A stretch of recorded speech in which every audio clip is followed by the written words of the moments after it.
और राई घटे न तिल बढ़े, रहु रे जीवन संग। ये जो अपने छठी के दिन जो होता है ना, वो ब्रह्मा जी उसी दिन हमारे कर्म को लिख देते हैं और हमारी आयु भी लिख देते हैं कि कितने दिन आपको रहना है।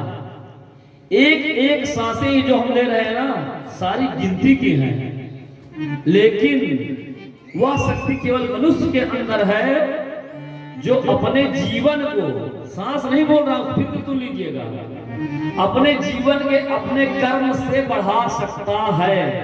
बोले महाराज जी कैसे बढ़ा सकता है? अभी तो आप एक तरफ कह रहे हो गिनती की सांसें हैं, फिर भी मैं कह रहा हूं सांसें गिनती की हुई होती हैं, लेकिन कर्म के अनुसार अपने आयु के दिन को बढ़ा सकता है। कैसे? जैसे हम लोग जितने भी ब्राह्मण यहाँ पर बैठे हुए हैं, हमारे आचार्य जी लोग यहाँ पर बैठे हुए हैं, ये लोग क्या करते हैं कि संध्यायेन न विज्ञाता संध्यायेन उपासिता अजीवेत भवेत् क्षुद्रो मृतः स्वचैव जायते। हम लोगों में एक विधान है कि संध्या करनी चाहिए। तो संध्या क्या होती है? जब हम लोग प्राणायाम करते हैं, प्राणायाम तो अक्सर सब लोग करते हैं, लेकिन प्राणायाम का नियम क्या है कि इसके मंत्र है ओम भू ओम भुवा ओम सह ओम महा ओम जनः। ऐसा करते हुए पढ़ते हुए 3 बार आपको रुकना है, 3 बार सांस को ऊपर की ओर खींचना है, और जब दोनों नाक बंद कर लेंगे तो यही मंत्र फिर 3 बार पढ़ना है। दोनों नाक बंद रहेंगे, मुंह भी बंद रहेगा, आप ना एक सांस ले सकते हैं ना एक सांस छोड़ सकते हैं, और फिर आपको यही नाम जपते हुए, यही मंत्र को जपते हुए सांस को छोड़ना है। तो हमारा जो टाइम बीच में जो रुकता है ना, तो जो हम सांसें लेते थे भी बार बार हमारा रुका, तो जैसे एक गल्ला हमने रखा है, गुल्लक होता है ना मिट्टी का है, प्लास्टिक का भी, अगर उसमें आप 1-1 रुपया डालते जाएंगे तो 100 दिन में कितने हो जाएंगे? 100 रुपए हो गए ना। अगर 1 महीना डाले तो 300 हो गए, अगर मानिए 30 रुपए हो गए। अगर इसी तरह करते करते अगर 365 दिन डाल दिए 365 रुपए हो गए। उसी तरह अगर हम सांसें रोज को सांस को बचाते रहेंगे तो हमारी सांसें एक्स्ट्रा होती जाएंगी, और जब सांसें एक्स्ट्रा हो जाएंगी तो हमारे दिन बढ़ जाएंगे। लेकिन सांसें जो दिया है वो भगवान ने लेना हमको उतनी ही है, और उतनी ही हमको सांसें मिल सकती हैं, एक्स्ट्रा नहीं मिल सकती। तो महामुनि व्यास देव के द्वारा निर्मित इस श्रीमद् भागवत महापुराण में मोक्ष पर्यंत फल की कामना से रहित परम धर्म का निरूपण हुआ है। इसमें शुद्ध अंतः जो अंतःकरण जो है शुद्ध होनी चाहिए, और सब पुरुषों के जानने योग्य उस वास्तविक वास्तु परमात्मा का निरूपण हुआ है, जो तीनों तापों का जड़ से नाश करने वाली और परम कल्याण देने वाली है। अब और किसी साधना या साथ से क्या प्रयोजन? जिस समय भी सुकृति पुरुष इसके श्रवण की इच्छा करते हैं, हे ईश्वर, उसी समय और अविलंब उनके हृदय में आकर के भगवान श्री कृष्ण, जैसे हम हृदय से उनको मानने लगे वही शब्द आ गया फिर, तो भगवान श्री कृष्ण उनके चरणों में बार बार विनती करते रहेंगे, तो भगवान श्री कृष्ण जान जाते हैं कि मेरा पीछा छोड़ने वाला नहीं है। तब जाकर जिसके हृदय में आकर के अवरुद्ध हो जाते हैं। बोलिए श्री कृष्ण बाके बिहारी लाल की जय।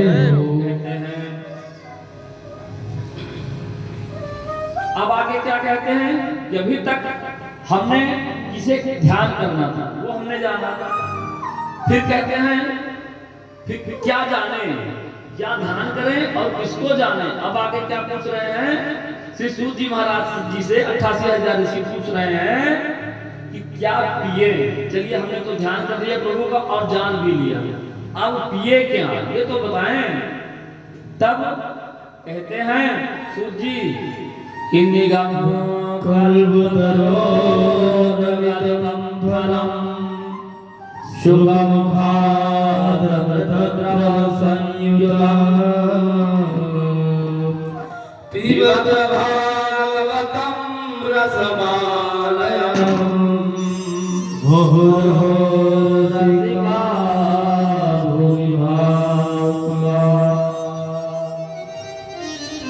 क्या पिए? तो कहते हैं कि रस के भक्तजन श्रीमद् भागवत वेद रूप कल्प वृक्ष का पका हुआ फल है। निगम कहते किसको है? निगम कहते हैं वेद को। अब वेद है क्या? कहते हैं निगम कल्पतरोर गलितम फलम। वेद का जो फल है गलितम फलम, कैसा फल है? गला हुआ फल है। और जैसे सुख आप देखे हैं तोता, कहीं भी यदि आपके घर में अमरूद लगा हो या आम लगा हो, हमारे श्रीवास्तव जी बैठे हैं, वीरेंद्र श्रीवास्तव जी, बहुत बगीचा है इनके पास आम की, ये हमको लाकर खिलाते भी हैं। तो इनके आम के बगीचा में या किसी अमरूद में एक पक्षी होता है सुखदेश, जिसको हम लोग सुग्गा बोलते हैं, बहुत पारकी पक्षी होता है। वह जिस फल में अपना यदि मुख मार देता है और उस फल को आप खाओ तो अत्यधिक मीठा हो जाता है। तो कहते हैं कि निगम कल्पतरोर गलितम फलम सुख मुखाद अमृत द्रव संयुतम, जिसमें साक्षात सुखदेव जी अपना मुंह मार दिए हो, तो इस फल में छिलका मुख का संबंध हो जाने से यह परमानंदमयी सुधा से अर्थात अमृत से परिपूर्ण हो गया है। और इस फल में छिलका, गुठली आदि त्याज अंश तनिक भी नहीं है। यह मूर्तिमान रस है। कहते हैं कि यह प्रभु आया कहां से? कहते हैं नारायण की शाखा से। सर्वप्रथम नारायण की शाखा से टपका तो ब्रह्मा की शाखा में आकर के अटका। जब ब्रह्मा की शाखा से टपका तब नारद की शाखा में आकर अटका। फिर नारद की शाखा से टपका तो व्यास जी की शाखा में अटका। फिर व्यास जी की शाखा से टपका तो सुखदेव जी के द्वारा राजा परीक्षित के माध्यम से हम लोगों के पास यह श्रीमद् भागवत महापुराण पहुंचा। जब तक इस भगवत रस का निरंतर बार बार, इसीलिए कहते हैं कि बार बार मुहुर्मुहु रसिका भूमि भाव का। लोग कहते हैं भागवत हमने बहुत सुना है, ठीक है आपने सुना है, लेकिन जहां भी हो जितनी बार हो सके उतनी बार इसको पीना चाहिए, क्योंकि भगवत रस का निरंतर बार बार पान करते रहो, यही पृथ्वी पर ही सुलभ है। बोलो श्रीमद् भागवत महापुराण की जय। अब कहते हैं भगवान आपने तो ध्यान भी किया और जान भी लिया और रस भी पिया। अब भगवान गुरुदेव दया करके भगवान का कोई ऐसा ध्यान बताओ, तो हम लोग भी चलिए अपने अपने गुरु के चरणों में एक वंदना करते हैं, नमस्कार करते हैं, एक श्लोक, उसके बाद भगवान सब लोग अपने अपने गुरु बनाए होंगे, अपने अपने गुरु को नमन करते हैं। तो हम लोग भी करते हैं श्लोक के द्वारा, पहले फिर भजन के द्वारा। नारायणं नमस्कृत्य नरं चैव नरोत्तमं देवीं सरस्वती व्यासं ततो जयमुदीरये। यं प्रव्रजन्तु मनुते तमेतद्विद्यां द्वैपायनो विरहकातराः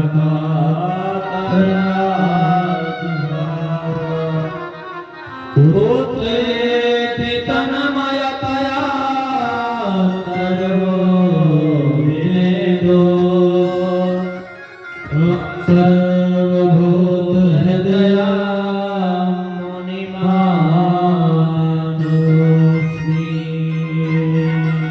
गुरुदेव दया